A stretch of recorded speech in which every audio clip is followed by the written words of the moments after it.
Madam, നിങ്ങൾ നട്ടാൽ കിളിക്കാത്ത കള്ളം പറയരുത്. നിങ്ങൾ പറയുന്ന മുഴുവൻ കാര്യങ്ങളും കള്ളത്തരമാണ്. ഇത് പലർക്കും അറിയില്ല. ആരെയാ പൂട്ടിയിട്ട്, എന്തുവാ പൂട്ടിയിട്ട്? നിങ്ങൾ പൂട്ടിയിട്ട ആളിനെ കണ്ടോണം. ഇതാണ് സത്യം. ഞങ്ങൾ പൂട്ടിയിട്ടതല്ല. അവനെ ഒന്നും ഒഴിപ്പിക്കാൻ വന്നാലും ഭ്രാന്തുമില്ല, അവനെ പിടിച്ചു കെട്ടിയിട്ടില്ല, ഒന്നും ചെയ്തില്ല. അങ്ങനല്ലേ? ശരിയാണ്. ഇതെല്ലാം നോക്കിയിട്ട് അവർ പറഞ്ഞു ഒന്നുമില്ല. ആ സമയത്ത് ഒരു കുഞ്ഞിതിനകത്തുണ്ട്. അവനെ പൂട്ടിയിട്ടെന്നാണ് ഈ പറയുന്നത്. പൂട്ടിയിട്ട ആളിനെ കാണിക്കാൻ പോവാ. മോനെ എഴുന്നേറ്റ് വാ, പൂട്ടിയിട്ടോന്നെ കാണട്ടെ. ഓടി. ഇത് പലർക്കും അറിയില്ല. ആരെയാ പൂട്ടിയിട്ട്, എന്തുവാ പൂട്ടിയിട്ട്? നിങ്ങൾ പൂട്ടിയിട്ട ആളിനെ കണ്ടോണം. ഈ മോൻ അന്ന് രാവിലെ ഇവിടെ ജോലിക്ക് ജോയിൻ ചെയ്തു. നമ്മുടെ എലോഹിമിൻ്റെ ഓഫീസിൽ ജോലിക്ക് വേണ്ടി ജോയിൻ ചെയ്ത എറണാകുളം സ്വദേശിയായ മകനായത്. അന്നിവിടെ പ്രക്ഷോഭം നടക്കുന്നുണ്ട്. ഞങ്ങൾ പറഞ്ഞു, മോനെ നീ ഓഫീസിൽ അതിനകത്തിരിക്കുന്ന യുക്തമല്ല, ചർച്ചിനകത്തോട്ടിരുന്ന് ഞങ്ങൾ പുറത്തുനിന്ന് പൂട്ടിയേക്കാം. ഇവർ കയറി ഇവനെ ആക്രമിച്ചാലോ? അവൻ്റെ ജീവന് ഞങ്ങൾ ഉത്തരവാദിത്വം പറയണ്ടേ? ഞങ്ങൾ പറഞ്ഞു, നീ പള്ളിക്കകത്തിരുന്നോ, പള്ളിക്കകത്ത് കയറിയിരുന്നോ, ഞങ്ങൾ പുറത്തുനിന്ന് ലോക്ക് ചെയ്തിരിക്കും. ഇതാണ് സത്യം. ഞങ്ങൾ പൂട്ടിയിട്ടതല്ല. ഇവൻ്റെ ഭൂതബാധ ഒഴിക്കാനും വന്നതല്ല. ഇവന് ഭൂതമില്ല, ഒരു ഭൂതവും ഇല്ല. അവനെ ഒന്നും ഒഴിപ്പിക്കാൻ വന്നാലും ഭ്രാന്തുമില്ല, അവനെ പിടിച്ചു കെട്ടിയിട്ടില്ല, ഒന്നും ചെയ്തില്ല. അങ്ങനല്ലേ? ശരിയാണ്. ശരിക്കും ജോലിക്ക് വന്നാണ്. ഇവിടെ എന്നിട്ട് ഇവിടെ താഴെ അക്രമം ഉള്ളതുകൊണ്ട് അകത്ത് കയറിയിരുന്നു. ആക്രമണം പുറത്തുള്ളതുകൊണ്ട് അകത്തിരിക്കാൻ സേഫായിരിക്കാൻ വേണ്ടി അകത്ത് ഇരിക്കാൻ പറഞ്ഞു. ഞങ്ങൾ പുറത്തുനിന്ന് ലോക്കും ചെയ്തു. സ്നേഹിതരെ, ഇത് കട്ട് ചെയ്തിടണം. ഇതാ നടന്നേ. പ്രിയപ്പെട്ട മാഡം, നിങ്ങൾ നട്ടാൽ കിളിക്കാത്ത കള്ളം പറയരുത് പ്ലീസ്. ഒരു കുഞ്ഞ് അനുജനെന്ന നിലയിൽ നിങ്ങളോട് പറയും. നിങ്ങളെക്കാൾ പ്രായത്തിലൊരു പക്ഷേ എനിക്ക് കുറവായിരിക്കാം. രണ്ട് കൈയും കൂപ്പി ഒത്തിരി സ്നേഹത്തോടെ പറയുക, താങ്കൾ പറഞ്ഞത് മുഴുവൻ പച്ച കള്ളമാണ്. ഈ കുഞ്ഞ് ജീവിച്ച് എത്ര വയസ്സുണ്ട് മോനെ? 35 വയസ്സുണ്ട്. ഗോ എയർവേസിൽ വർക്ക് ചെയ്ത, ഒരു വിമാനത്തിൽ വർക്ക് ചെയ്ത ഒരാളാണ്. അത്രയും വിദ്യാഭ്യാസവും അത്രയും പഠിപ്പും അത്രയും നല്ല കുടുംബത്തിൽ ജനിച്ച ഒരു കുഞ്ഞാണ് ഈ കാര്യം പറയുന്നത്. ദയവ് ചെയ്ത് നിങ്ങൾ ഈ കാര്യങ്ങൾ വളച്ചൊടിച്ച് പറയരുത്, തെറ്റാണ്. നിങ്ങൾ പറയുന്ന മുഴുവൻ കാര്യങ്ങളും കള്ളത്തരമാണ്. പോയിരുന്നവനെ ദൈവാനുഗ്രഹി. ഇനിയും എൻ്റെ മാധ്യമ സ്നേഹിതന്മാരോട്, നിങ്ങളിത് തിരുത്തുമോ? ഈ പറഞ്ഞ കള്ളത്തരങ്ങൾ തിരുത്തി പറയോ? ഇവനെ പൂട്ടിയിട്ടതല്ലെന്ന് നിങ്ങൾ പറയോ? നിങ്ങളോട് ഞാൻ സ്നേഹത്തോടെ ചോദിക്കുക. നിങ്ങൾ എന്നെക്കുറിച്ച് പറഞ്ഞു ഈ കുഞ്ഞിനെ പൂട്ടിയിട്ടു. പഞ്ചായത്ത് പ്രസിഡന്റ് പറഞ്ഞപ്പോൾ നിങ്ങൾ വെള്ളം തൊടാതെ അങ്ങനെ വിഴുങ്ങി. നിങ്ങൾ അന്വേഷിക്കണമായിരുന്നു പൂട്ടിയിട്ടതാണോ അതിനുള്ള ധാർമ്മിക ഉത്തരവാദിത്വം നിങ്ങൾക്കുണ്ട്. പ്ലീസ്, നിങ്ങൾ ഒരു കാരണവശാലും നിങ്ങൾ ഈ പറഞ്ഞ വാർത്തയ്ക്ക് നിങ്ങൾ തിരുത്തി വാർത്ത കൊടുക്കണം. ബാക്കി കാര്യങ്ങൾ പഞ്ചായത്ത് പ്രസിഡന്റ് ആദ്യമായി, സ്നേഹിതരെ, യൂട്യൂബിൽ വീഡിയോ ചെയ്യുന്നവരെ, 2 കാര്യങ്ങൾ നിങ്ങൾ കേൾക്കണം. മെയിൻ ലൈൻ മാധ്യമങ്ങളാണ് ഈ കാര്യം ഏറ്റെടുത്തത്. മനോരമ, ഏഷ്യാനെറ്റ്, റിപ്പോർട്ടർ ചാനല്, ഇവിടെയുള്ള എല്ലാ ചാനലും. അതായത് ഞാനൊരു പത്രസമ്മേളനം വിളിച്ച് ഇവിടെ 3000 കുട്ടികൾക്ക് പഠന സഹായം കൊടുത്തിട്ട് ഒരു പത്രക്കാരും വന്നിട്ടില്ല.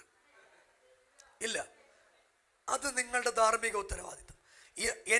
ഞാൻ അവരെ വിളിച്ചിട്ടുണ്ട്, എന്നെ കാണാൻ വരാൻ പറഞ്ഞിട്ടുണ്ട്, ആരും ഇതുവരെ വന്ന്. പക്ഷേ ഇപ്പോൾ അവരെൻ്റെ ഇൻ്റർവ്യൂവിന് വിളിക്കുക. പാസ്റ്റർ ഒരു 2 മിനിറ്റ് ബൈറ്റ് തരുമോ? പാസ്റ്റർ ഒന്ന് മിണ്ടുമോ? അതെന്തു പറ്റി? ദൈവം തിരിച്ചു. ദൈവം ഉണ്ട് നമ്മുടെ കൂടെ. ബാക്കി നിങ്ങളോട് ഞാൻ പറയുന്നു, കേൾക്കുക നിങ്ങൾ. അന്ന് ഈ ചർച്ച് പ്രവർത്തിക്കുന്നത്, നമ്മൾ ഓഡിറ്റോറിയത്തിനകത്ത് ആരാധിക്കാൻ കൂടി വരുന്നു. ഒരു അസംബ്ലി ആയിട്ടൊരു സ്ഥലത്ത് കൂടി വരാൻ ഇന്ത്യൻ ഭരണഘടന അനുവദിക്കുന്നത് കൊണ്ട് ഞങ്ങൾ ഇവിടെ കൂടി വരുന്നു. ഞങ്ങൾ കൂടി വരുന്നു, കൃത്യമായി വാടക കൊടുക്കുന്നു, ഞങ്ങളുടെ കാര്യങ്ങൾ ഞങ്ങൾ കൃത്യമായി ചെയ്യുന്നു. ആ നിലകളിൽ ഞങ്ങൾ മുന്നോട്ട് പോകുന്നു. ദയവായി നിങ്ങൾ കേൾക്കുക. ഈ ആരാധനാലയത്തിൽ വെച്ച് ഞങ്ങൾ ആരെയും പീഡിപ്പിച്ചിട്ടില്ല. ഈ ആരാധനാലയത്തിനെതിരെ കേസില്ല. എനിക്കെതിരെ ഒരു കേസുമില്ല. എനിക്കെതിരെ യാതൊരു കാര്യങ്ങളുമില്ല. ആ കുഞ്ഞോ അതിൻ്റെ അമ്മ സിയോ എന്നെക്കുറിച്ചൊന്നും പറഞ്ഞിട്ടില്ല. അവർക്ക് വ്യക്തമായി എന്നെക്കുറിച്ച് ധാരണയുണ്ട്. അവർ ആ പത്ര ഞാനിതെല്ലാം മാധ്യമത്തിലൂടെ കണ്ട കാര്യമാണ്. അമ്മ പറയുന്ന, മകൻ പറയുന്ന ഒരു കാര്യം, എനിക്ക് പാസ്റ്ററെ കാണണമെന്ന് ആഗ്രഹമുണ്ട്, പക്ഷെ ഇവർ സമ്മതിക്കുന്നില്ല. മറ്റേ മകൾ പറഞ്ഞു, ലിൻസി എന്ന മകൾ പറഞ്ഞു, പാസ്റ്റർ അവിടെ വരില്ല, പാസ്റ്റർക്ക് സമയമില്ല. ഇത് ശരിക്കും ഒരു കോൺട്രവേഴ്സി ആയിട്ട് ഞാനൊന്നും പറയാത്തത് കോടതിയിലിരിക്കുന്ന കാര്യമാണ്. ഞങ്ങൾ ഇന്ത്യൻ പൗരന്മാരായതുകൊണ്ട് ഞങ്ങൾ അവരെ പോലെയല്ല, ഞങ്ങൾ കോടതികളെ ബഹുമാനിക്കുന്നു, ഭരണാധികാരികളെ ബഹുമാനിക്കുന്നു. ഞങ്ങളെക്കാൾ മുതിർന്ന ആളുകളെ എടാന്നോ എടിയെന്നോ പോടിയെന്നോ വിളിക്കാൻ പഠിച്ചിട്ടില്ല, അങ്ങനെ ചെയ്യില്ല. ഞങ്ങളെ ഉപദ്രവിച്ചാലും അവരെ സ്നേഹിതര എന്ന് വിളിക്കാനായി യേശു പഠിപ്പിച്ചു. ഇതാണ് ഞങ്ങളുടെ അടിസ്ഥാനപരമായ കാര്യങ്ങൾ. ഓമല്ലൂർ പഞ്ചായത്ത് പ്രസിഡന്റ്, ചെന്നീർക്കര പഞ്ചായത്തിൽ നടന്ന ഒരു ക്രൈമാണ് ഇത് നടന്നത്. ചെന്നീർക്കര, ഇത് രണ്ട് പഞ്ചായത്താണ്. വളരെ വേഗത്തിൽ ഓമല്ലൂർ പഞ്ചായത്ത് പ്രസിഡന്റ് ചെന്നീർക്കര പഞ്ചായത്തിലേക്ക് വന്നു. മാധ്യമങ്ങളുടെ മുമ്പിൽ ഒരു മാധ്യമ ശ്രദ്ധ കിട്ടട്ടെ എന്ന് വിചാരിച്ച് ആവേശത്തോടെ പറഞ്ഞു. അവർ പറഞ്ഞത് ഇങ്ങനെയാണ്: ബിനു വാഴമുട്ടം ഇവിടെ വന്ന ഒരമ്മയുടെ കയ്യിൽ നിന്ന് 8 സെന്റ് വസ്തു എഴുതി വാങ്ങിച്ചു. ഇനിയും അമ്മയെക്കുറിച്ച് 2 വാക്ക്. നമ്മുടെ കുട്ടികൾ കട്ട് ചെയ്യുമ്പോൾ ഈ അമ്മയെ കൊണ്ടെത്തുന്ന വീഡിയോ, അമ്മ നിൽക്കുന്ന വീഡിയോ, അമ്മയുടെ വീടിൻ്റെ വീഡിയോ, ഇത് മുഴുവൻ നിങ്ങൾക്ക് കാണിച്ചു തരും. 8 സെന്റ് വസ്തു, ആ വസ്തുവിന് 18 ലക്ഷം രൂപ കിട്ടും. അത് കള്ളക്കഥയുണ്ടാക്കി ഞാൻ കൈക്കലാക്കി എന്ന് വെച്ചാൽ എൻ്റെ പേരിൽ ഞാൻ ഈ വസ്തു എഴുതി വാങ്ങിച്ചു. ഇതാണ് പഞ്ചായത്ത് പ്രസിഡന്റിൻ്റെ ആതിരാമാടത്തിൻ്റെ വർഷം. നിങ്ങൾ കേൾക്കുക പ്രിയപ്പെട്ടവരെ, സംഭവിച്ചത് അങ്ങനെയല്ല. ഈ അമ്മയെ 5 വർഷത്തിന് മുൻപ് പന്തളം ജനമൈത്രി പോലീസ് സരോജനി എന്ന് പറയുന്ന അമ്മയെ, നായർ സമുദായത്തിൽപ്പെട്ട അമ്മയെ ആരും നോക്കാനില്ലാത്തത് കൊണ്ട് ജനമൈത്രി പോലീസ് എന്നെ വിളിക്കുന്നു. ഞാൻ പറഞ്ഞു, സാറേ ഞാൻ അവിടെ വരും. എന്നോട് കൂടി അന്നത്തെ പഞ്ചായത്ത് മെമ്പറും പഞ്ചായത്ത് ഭാരവാഹികളും ജനമൈത്രി പോലീസിലെ 2 ആളുകളും ഞങ്ങൾ ഒരുമിച്ച് അവിടെ ചെല്ലുന്നു. അവർ പോലീസ് വാഹനത്തിൽ, ഞാൻ എൻ്റെ വാഹനത്തിൽ, സ്നേഹത്തണൽ ആ വാഹനത്തിൽ. അങ്ങനെ അവിടെ ചെല്ലുന്നു. ഈ അമ്മയെ പോലീസുകാരുൾപ്പെടെ സ്നേഹത്തണലിൽ കൊണ്ടുവരുന്നു. അമ്മ എന്നോട് വരുന്ന സമയത്ത് ഒരാഴ്ച കഴിഞ്ഞ് അവിടുത്തെ അന്ന് അത് നമ്മുടെ സ്നേഹത്തണലിൽ നടത്തിക്കൊണ്ടിരുന്ന മാനേജരെ വിളിച്ചിട്ട് പറഞ്ഞു, എനിക്ക് ബിനു പാസ്റ്ററെ കാണണം. അമ്മ എന്നോട് പറഞ്ഞു, ഞാൻ ഒത്തിരി അനാഥ മന്ദിരത്തിൽ പോയിട്ടുണ്ട്, ഇന്ന് വരെ ഒരു അനാഥ മന്ദിരത്തിലും ഇത്രയും മേൽത്തരമായി ഞങ്ങളെ ട്രീറ്റ് ചെയ്തിട്ടില്ല. അതുകൊണ്ട് എനിക്ക് പാസ്റ്റർക്ക് ഈ വസ്തു എഴുതിത്തരാൻ ആഗ്രഹമുണ്ട്. 8 സെന്റ് സ്ഥലം പാസ്റ്റർക്ക് എഴുതിത്തരണം. അപ്പോൾ ഞാൻ പറഞ്ഞു, അമ്മേ എനിക്കോ സ്നേഹത്തണലോ അമ്മയുടെ 1 സെന്റ് വസ്തുവും വേണ്ട, ഞാൻ വാങ്ങില്ല. അമ്മ ഒന്നുകൂടെ ചിന്തിക്കുക, എനിക്ക് വേണ്ട, അമ്മ മരിക്കും വരെ അമ്മയുടെ പേരിൽ കിടക്കട്ടെ. അങ്ങനെ കാലങ്ങൾ നീണ്ടുപോയി.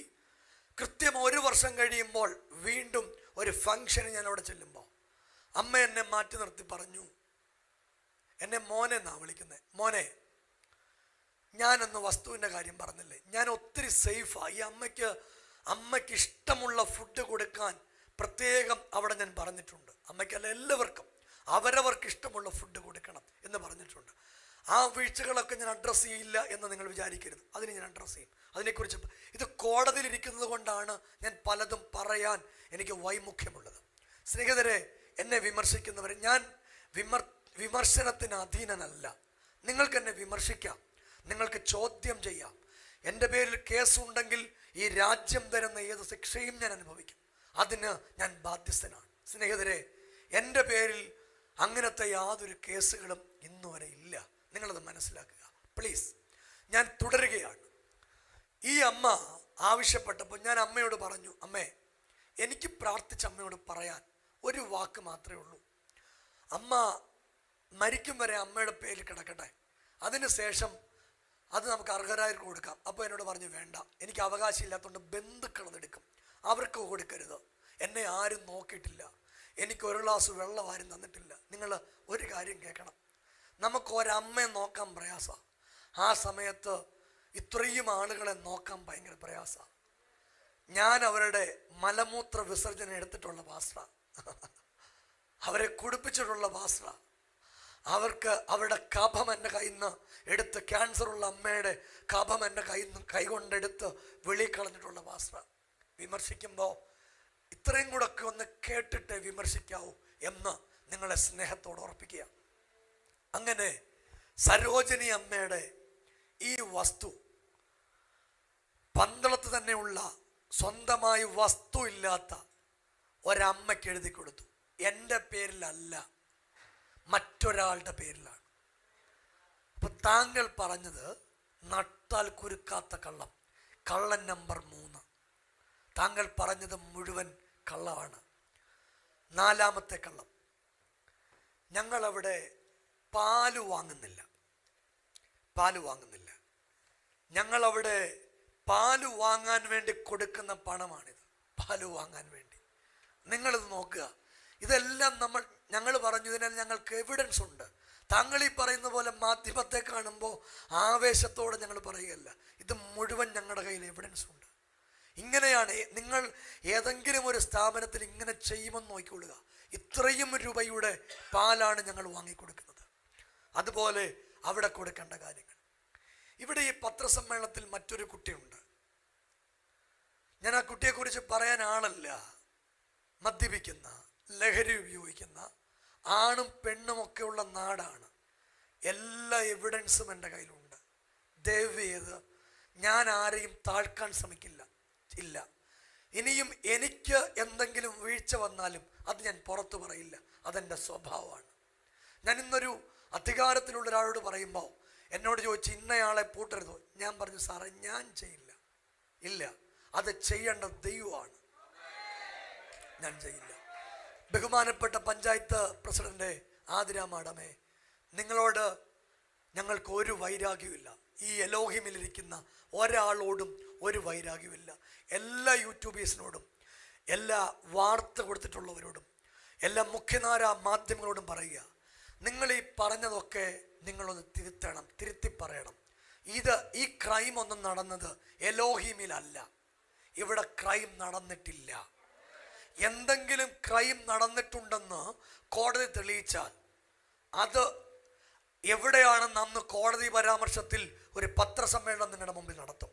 ഇപ്പോൾ കോടതിയുടെ FIR-ഉം FIS-ഉം എഴുതിയിട്ടുള്ളൂ. ഇത് രണ്ടും എൻ്റെ കൈവശമുണ്ട്. FIR എൻ്റെ കൈവശമുണ്ട്, FIS എൻ്റെ കൈവശമുണ്ട്.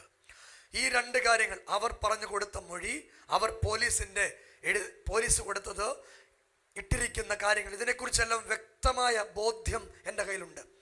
ഞാൻ ഈ പഞ്ചായത്തിൽ ചെല്ലുമ്പോൾ അവിടെന്നോട് ചോദിച്ചത്, നിങ്ങൾ വക്കീലാണോ? നിങ്ങളെങ്ങനെ നിയമം പറയുന്നത്?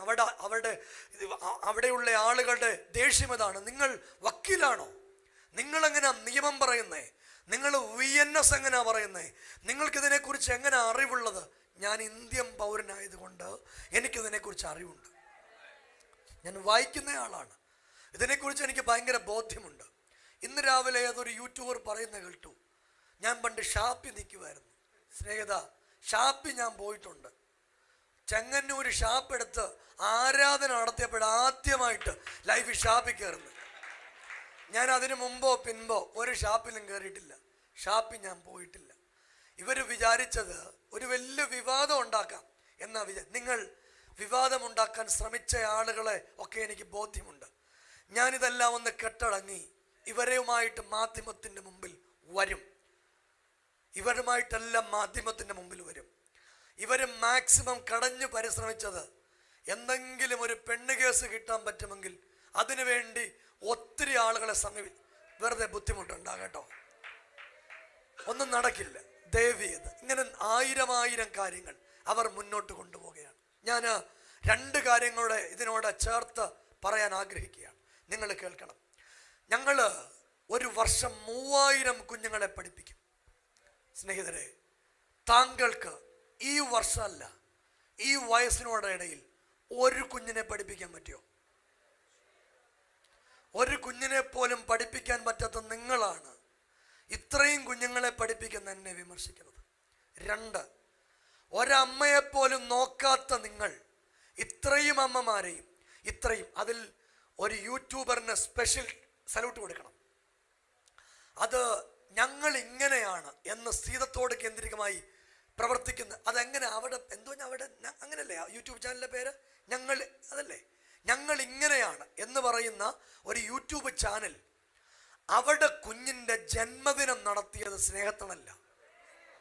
അവരാ വീഡിയോ എടുത്തിട്ട് അവർ പറയുന്നൊരു വാക്കുണ്ട്, ഞങ്ങളിത് പോയി കണ്ടതാണ്. ഞങ്ങളെ അങ്ങനെ ഒത്തിരി മനുഷ്യർ കണ്ടതാണ്. നിങ്ങൾ കേട്ടെ, ആർക്കും ആഹാരം കൊടുക്കുന്നില്ല, 5 വർഷം കൊണ്ടൊരു ചത്തുപോയില്ലേ. പിന്നെ മരിക്കുന്ന ആളുകളെ ഞങ്ങൾ എവിടെ അടക്കുന്നേ? ഓൾഡ് ഏജ് ഹോമിൽ നിന്ന് മരിക്കുന്ന ആളുകളെ ഞങ്ങൾ ഇൻക്വസ്റ്റ് റിപ്പോർട്ട് തയ്യാറാക്കിയാണ് ഇതുവരെ അടക്കിയിട്ടുള്ളത്. നാളെയും അങ്ങനെ ചെയ്യൂ. അതിൻ്റെ മുഴുവൻ എവിഡൻസ് അത് ബഹുമാനപ്പെട്ട ഇവിടെ ഒരു പൗരസമിതി കൂടിയിട്ടുണ്ട്. പൗരസമിതി മറ്റൊന്നിനുമല്ല, പള്ളി പണിയിക്കില്ല, അതിൻ്റെ പൗരസമിതിയാണ്. എന്താ? പള്ളി പണിയിക്കില്ല. അതിൻ്റെ മുമ്പിൽ നിൽക്കുന്ന 2-3 ആളുകളുണ്ട്. അവസാനിപ്പിക്കുക. ബാക്കി ഫിൽ ഇൻ ദ ബ്ലാങ്ക്സ് ആണ്. പറയുന്നില്ല. എനിക്ക് കാര്യങ്ങളെക്കുറിച്ച് ബോധ്യമുണ്ട്, കേസുകളെക്കുറിച്ച് ബോധ്യമുണ്ട്, കള്ളനോട്ടിനെ കുറിച്ച് ബോധ്യമുണ്ട്. പറയിപ്പിക്കരുത് പ്ലീസ്. ഇതിനെക്കുറിച്ച് എനിക്ക് ബോധ്യമുണ്ട്. അതുപോലെ 2 കാര്യം കൂടെ ചേർത്ത് എനിക്കതിനകത്ത് പറയണം. അങ്ങനെ ആതിരാമാതരം അടുത്ത പറയുന്നത്, അവിടെ 2 വയസ്സുള്ളൊരു കുഞ്ഞുണ്ട്. ആ കുഞ്ഞിനെ ഭിത്തിയിലടിക്കും. ആരടിക്കും? ആര് ചെയ്തു? ആരാണ് ഇതിൻ്റെ? അങ്ങനെ ഒരു FIR ഉണ്ടോ? നമ്മളൊരു കാര്യം ഒരു മാധ്യമത്തിൻ്റെ മുമ്പിൽ പറയുമ്പോൾ ഈ പറയുന്നത് ആധികാരികമായി, ഇതെന്നാന്നറിയാം, നിങ്ങളോട് ഞാൻ പറയുക, ഇതെല്ലാം ഡിജിറ്റൽ തെളിവുകളാണ്. ഞാൻ ഈ പറയുന്നതും തെളിവാണ്. അതുകൊണ്ടാണ് എൻ്റെ വാക്കുകൾ ഞാൻ ആവേശഭരിതനാകാത്തത്, ഞാൻ ശാന്തമായി പറയുന്നത്. ഇത് ബോധ്യപ്പെടാൻ വേണ്ടിയാണ്. ഇനിയും 1-2 കാര്യങ്ങൾ സഭയോട് പറയുകയാണ്. ശരിക്കും ദൈവമക്കളോട് എനിക്ക് ഒത്തിരി സ്നേഹമാണ് കേട്ടോ. പ്രത്യേകിച്ച് ഞായറാഴ്ച ആരാധനയ്ക്ക് വന്നവരോട്, നിങ്ങൾ എൻ്റെ ദൈവത്തിൻ്റെ മക്കളാണ്. അന്ന് നിങ്ങൾ ആവേശത്തോടെ വന്നു. രാവിലെ 7:30 മണിക്ക് ഇവിടെ വന്നവരുണ്ട്, 8 മണിക്ക് ഇവിടെ വന്നവരുണ്ട്. ബൈബിളും പിടിച്ച് പ്രായമുള്ള അമ്മമാർ, ബുദ്ധി കുറവുള്ള കുട്ടികൾ, അംഗവൈകല്യമുള്ളവർ, ആയിരക്കണക്കിന് മനുഷ്യർ റോഡിൽ നിറഞ്ഞു. എന്നോട് ഇവിടുത്തെ ഒരു അധികാരിയായ മനുഷ്യൻ പറഞ്ഞു, നിങ്ങളുടെ ഒത്തൊരുമ സമ്മതിക്കണം.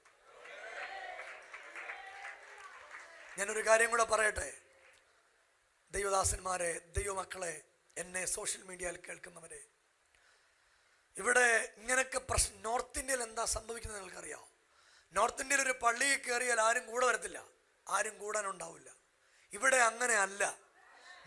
ഞങ്ങളുടെ അച്ചായന്മാരൊക്കെ ആദ്യം ഞങ്ങൾക്ക് ആരാധിക്കണമെന്ന് പറഞ്ഞ് ഞങ്ങളുടെ ഒരു അച്ചാനും അമ്മാമ്മയും കൂടെ അവർ കോന്നി ഓർത്തഡോക്സ് പള്ളിയിൽ നിന്ന് വന്ന, എൻ്റെ അമ്മ ജനിച്ചു വളർന്ന നാട്ടിൽ നിന്ന് ആരാധനയ്ക്ക് വന്നവരാ. ആവേശത്തോടെ ഓടിക്കേറി വന്നിട്ട് എൻ്റെ അടുത്ത് വന്ന് പറഞ്ഞു, ഞാൻ ഓർത്തഡോക്സ് പള്ളി വിട്ടു വന്നോനാ, ഞാൻ മരിക്കും വരെ എലോഹിമിലുള്ള ആളാ, എങ്ങും പോവാൻ വന്നതല്ല.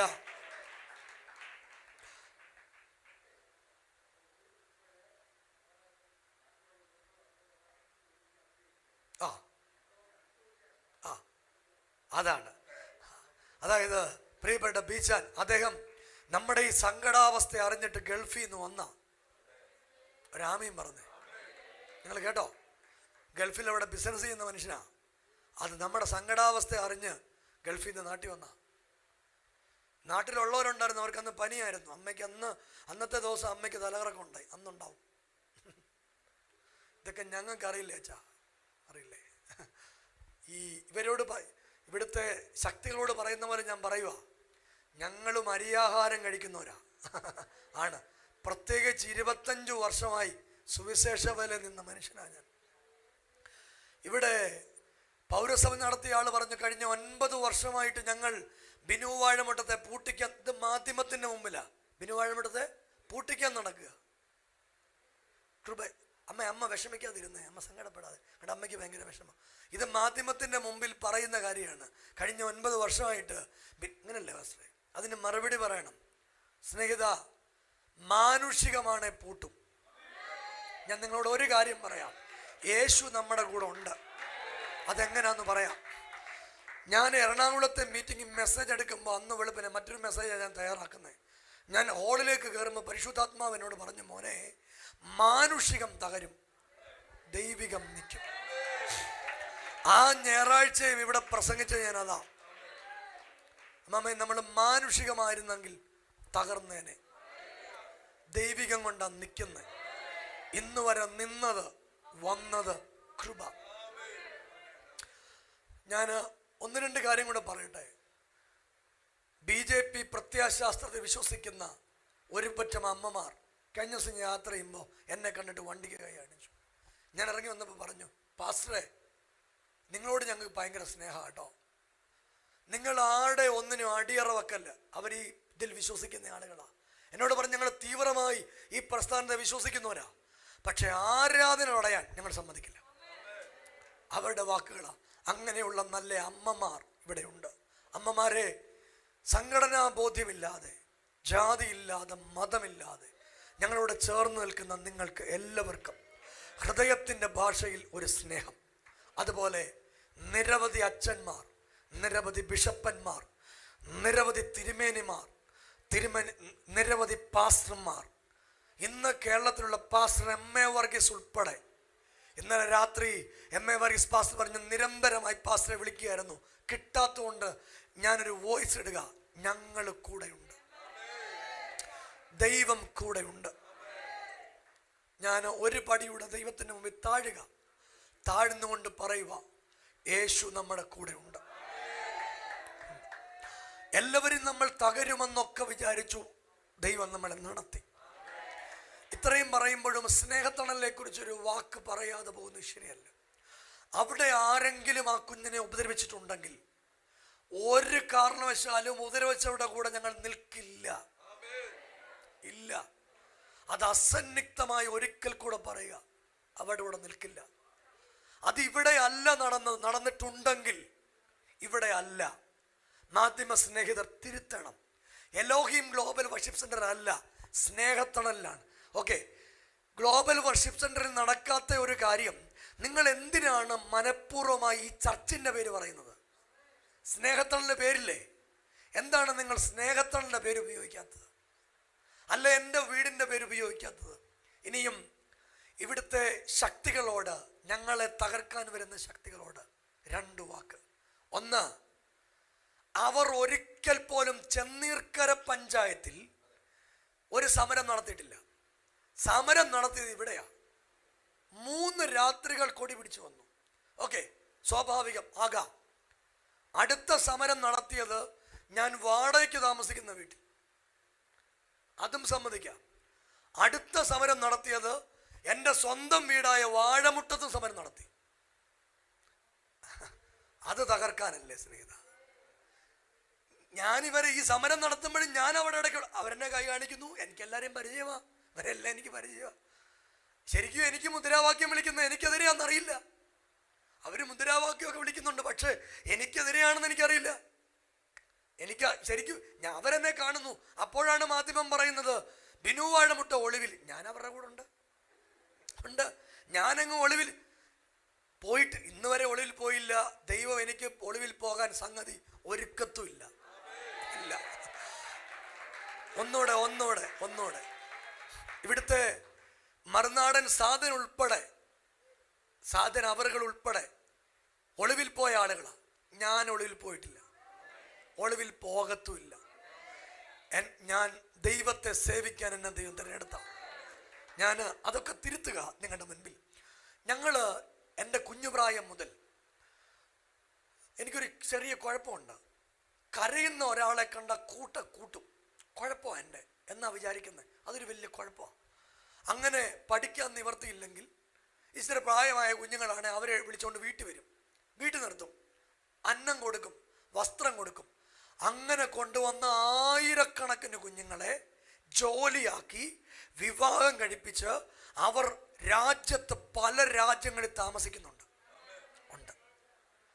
ഞങ്ങൾ 100 പേരെ എടുക്കുമ്പോൾ 80 പേര് ശരിയാവും, 20 പേര് തിരിച്ചു പോകും. അതെല്ലായിടത്തും അങ്ങനല്ലേ? ഞങ്ങൾ 100 പേരെ എടുത്താൽ 80 പേര് റെഡിയായി വരും, അത് യേശുവിൻ്റെ കാലത്തും അങ്ങനെയല്ലേ? ആണ്. യേശു കർത്താവ് 12 പേരെ എടുത്തപ്പോൾ ഒരാള് തെറ്റിപ്പോയി. ഇതെടുത്തത് യേശുവാ, എന്നിട്ട് തെറ്റിപ്പോയി. അപ്പം ഞാൻ എടുക്കുന്നതിന് കുറ്റമില്ലല്ലോ. ഇതെൻ്റെ സ്വഭാവമാണ്. കഞ്ചാവും കാശിഷും ബ്രൗൺ ഷുഗറും ആത്മഹത്യക്കും ഒക്കെ പോകുന്ന കുഞ്ഞുങ്ങളെ എൻ്റെ വീട്ടിൽ താമസിപ്പിക്കും. ഞാൻ ഇതിൽ പ്രമുഖനായ ഒരാളെ കുറിച്ച് പറയും, ഇപ്പോഴല്ല പറയും. നിരവധി കേസുകളുടെ പ്രതിയായ രാഷ്ട്രീയത്തിൽ ഉണ്ടായിരുന്ന ഒരാൾ, അദ്ദേഹത്തെ എൻ്റെ വീട്ടിൽ കൊണ്ട് താമസിപ്പിക്കുവാൻ ഒരു 6.25 അടി പൊക്കമുണ്ട്. ഒരു രാഷ്ട്രീയ കൊലപാതകത്തിൻ്റെ പേരിൽ അദ്ദേഹത്തെ എനിക്ക് മാവേലിക്കര അന്ന് നടന്നൊരു ഐക്യ കൺവെൻഷൻ വെച്ച് കിട്ടുക. ഞാൻ അദ്ദേഹത്തോട് ദൂത് പറഞ്ഞ് അദ്ദേഹത്തെ എൻ്റെ കൂടെ വരാൻ വേണ്ടി ശ്രമിക്കുക. അദ്ദേഹം അന്ന് പരോളിലെ പ്രതിയാണ്. ഞാൻ ഈ ദൂത് പറഞ്ഞ് അദ്ദേഹത്തിന് കെട്ടിപ്പിടിച്ച് പരസ്യം ഒരു ഉമ്മ കൊടുത്തു. എന്നിട്ട് ഞാൻ പറഞ്ഞു, സ്നേഹിത, യേശു ദൈവമാണ്, യേശു നിങ്ങളെ സ്നേഹിക്കുന്നു. അദ്ദേഹം എന്നോട് ചോദിച്ചൊരു വാക്ക്, യേശു സ്നേഹിക്കുന്നെന്നോ, എന്നെ സ്നേഹിക്കുന്നെന്നോ? ഞാൻ പറഞ്ഞു, താങ്കളെ യേശു സ്നേഹിക്കുന്നു. ഞങ്ങളുടെ പണിക്കരച്ചാൻ പറയുന്നതിന് കുഴപ്പമുണ്ടോ? ഒന്ന് എഴുന്നേറ്റ് നിൽക്കാം. നിങ്ങൾ പണിക്കരച്ചാൻ ഒരു ക്ലാപ്പ് ഒന്ന് കൊടുത്തേ. എന്തോ പണിക്കര ഫിലിപ്പോസ് പണിക്കർ അടൂന്ന് ആരാധനയ്ക്ക് വരുന്ന ആളാ. ഈ കടമ്പനാട് ഈ ജരാനരകൾ ബാധിച്ച അപ്പച്ചന് നടക്കാൻ വയ്യാത്ത അമ്മച്ചിയും ഫ്രണ്ടിൽ ആരാധനയ്ക്ക് ഉണ്ടായിരുന്നു. ബൈബിളും പൊക്കിപ്പിടിച്ച് ആരാധനയ്ക്ക് വേണ്ടി അവിടെ നിന്നു. അപ്പച്ച ഒരു ബിഗ് സല്യൂട്ട്. ഇരുന്നേ. ഞായറാഴ്ച വരുന്നവർക്ക് ഒരിക്കൽ കൂടെ ഹൃദയത്തിൻ്റെ ഭാഷയിൽ നിങ്ങൾ കാണിച്ചത് ഒരു പുരുഷത്വമാണ്, ഒരു ധൈര്യമാണ്. നിങ്ങൾക്കറിയാമോ, നിങ്ങൾ ഇത്രയും പേരിവിടെ അന്ന് ആരാധനയ്ക്ക് വന്നില്ലെങ്കിൽ നമുക്കിവിടെ കയറാൻ പറ്റില്ല. ഇല്ല. അന്ന് നമ്മളെ അവർ പൂട്ടിച്ചിരുന്നെങ്കിൽ ഇന്ന് ഒരു കാര്യം നിങ്ങൾ കേൾക്കണം. അവർ ഇന്നലെ എലോഹിമിനെതിരെ വന്നു, നാളെ ചർച്ച് ഓഫ് ഗോഡിനെതിരെ വരും, മറ്റന്നാൾ IPCക്കെതിരെ വരും. അതിൻ്റെ നാളെ നിങ്ങൾ ഒരു വാക്കൂടെ കേൾക്കണം. നമ്മുടെ ഈ നാട്ടിൽ, നമ്മുടെ ഓമല്ലൂര് അറിയപ്പെടുന്ന മറ്റൊരു കാര്യമുണ്ട്. ഒരു സംഘർഷം ഇവിടെ കിടപ്പുണ്ട്. നമ്മളെക്കാൾ പ്രബുദ്ധരായ, നമ്മളെക്കാൾ സംഘടനാ ബലമുള്ള, നമ്മളെക്കാൾ കരുത്തുള്ള ആളുകൾ ഇവിടെ നിൽക്കുക. ഷൈനിമാമേ ഇപ്പുറത്തോട്ടിരുത്തിയാണ്ട ആൾക്കാരെ. നമ്മളെക്കാൾ സംഘടനാ പാഠവുമുള്ള, നമ്മളെക്കാൾ മിടുമിടുക്കരായ ആളുകൾ നോക്കിയിട്ട് ഈ ഓമല്ലൂരിൽ പലതും നടന്നില്ല. ബാക്കി നിങ്ങൾ ഊഹിച്ചോണം. ഞാൻ എന്താ പറയുന്നത്? ഊഹിച്ചോണം. ഇവിടെ ഒരു കാര്യമുണ്ട്. ഈ മണ്ണിൽ അവർ പറഞ്ഞത് ഇന്നു വരെ വിജയിച്ചു. ഞാൻ പറഞ്ഞു, ബഹുമാനപ്പെട്ട പ്രസിഡന്റിനോട് പറഞ്ഞത് കയറിയപ്പോ, നിന്നെ ഞാൻ വാഴിക്കില്ല, ഇവിടെ നിന്നെ ഞാൻ ആരാധിക്കാൻ സമ്മതിക്കില്ല. അപ്പൊ ഞാൻ മാഡത്തോട് പറഞ്ഞു, മാഡം, നിങ്ങൾ ഈ വെല്ലുവിളിക്കുന്നത് ദൈവത്തെ വെല്ലുവിളിക്കരുത്. ഞാൻ ഇവിടെ നിന്ന് പറയുക, ദൈവത്തെ വെല്ലുവിളിക്കരുത്. നമ്മൾ ഈ വിചാരിക്കും പോലെ ദൈവം ഒരു നിസ്സാരക്കാരനല്ല. ഈ അഖിലാണ്ടമുണ്ടാക്കിയ ആളാണ് ദൈവം. പൗലോസ് അപ്പോസ്തലൻ പറഞ്ഞതുപോലെ ലോകമൊക്കെ ഭജിച്ചു വരുന്നൊരു ദൈവം. ആ ദൈവത്തെയാ ഞാൻ അന്ന് പഞ്ചായത്ത് ഓഫീസിൽ നിന്ന് ഇറങ്ങുമ്പോൾ പറഞ്ഞൊരു വാക്കിങ്ങനെ ഉണ്ട്. അവിടെ മിനിസ്റ്റർ രേഖപ്പെടുത്തിയിട്ടുണ്ടാകാം, ഉണ്ടോ ഇല്ലയോ എന്ന് ആധികാര്യം എനിക്കറിയില്ല. അതിനകത്ത് ഉണ്ടാകാം എന്ന് ഞാൻ പറഞ്ഞത്. ഞാൻ പറഞ്ഞു, മാഡം, ഞാൻ ഈ ഉലകം മുഴുവൻ ഉണ്ടാക്കിയ ദൈവത്തെ ഭജിക്കുന്ന ദൈവത്തിന് പകരമുള്ളയാളാണ്. ഇത് യേശുവിനെ ആരാധിക്കാൻ വേണ്ടിയാണ് ഞാൻ ചോദിക്കുന്നത്. അതുകൊണ്ട് ദൈവത്തെ ആരാധിക്കാൻ ഇന്ത്യൻ നിയമത്തിൽ പറഞ്ഞതുപോലെ ദൈവം ഞങ്ങൾക്കൊരു പള്ളി തരും.